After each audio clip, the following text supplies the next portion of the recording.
They thought they could steal my family's land and bury the truth, but they didn't know the storm they had awakened. I never imagined that my family's land would be stolen through ink and paper. That morning, as I sipped my coffee, I noticed a thick envelope stamped with the HOA's seal. My heart sank before I even opened it. When I unfolded the letter, my blood ran cold.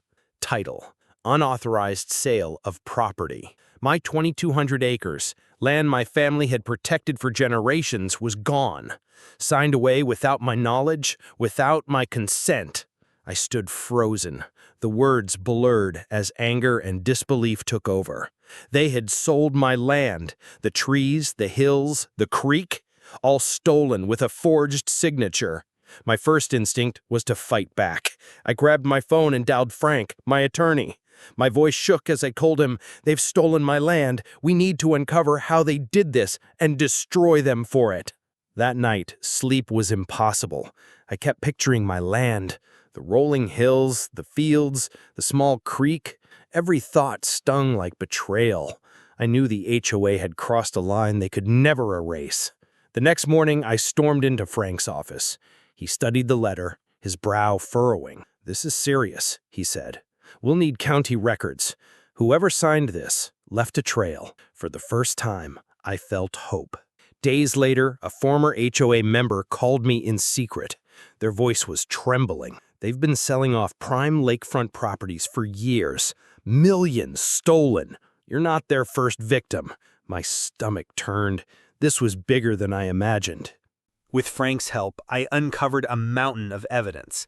The HOA had been secretly selling prime properties, pocketing the profits, and leaving the community in ruin. I lined up wealthy buyers for the HOA's prized estates. But instead of filling their pockets, I funneled every dollar into a community trust fund. Their greed became their downfall. As soon as the deals closed, I leaked the HOA's fraudulent records to the press. Within hours, headlines screamed the truth. The neighborhood finally saw their leaders for who they really were. That night, the HOA president called me. His voice was filled with rage. "You've made a powerful enemy," he spat.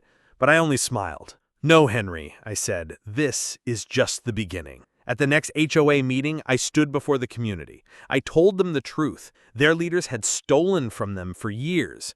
The room erupted, shocked residents, cornered board members, and silence that screamed guilt. The HOA fought back with threats and intimidation, anonymous letters, late-night calls, even warnings that they would come after my family. But their fear only fueled my resolve. Very deep in their records, I found the darkest secret: political donors, money laundering, and corruption far beyond property sales.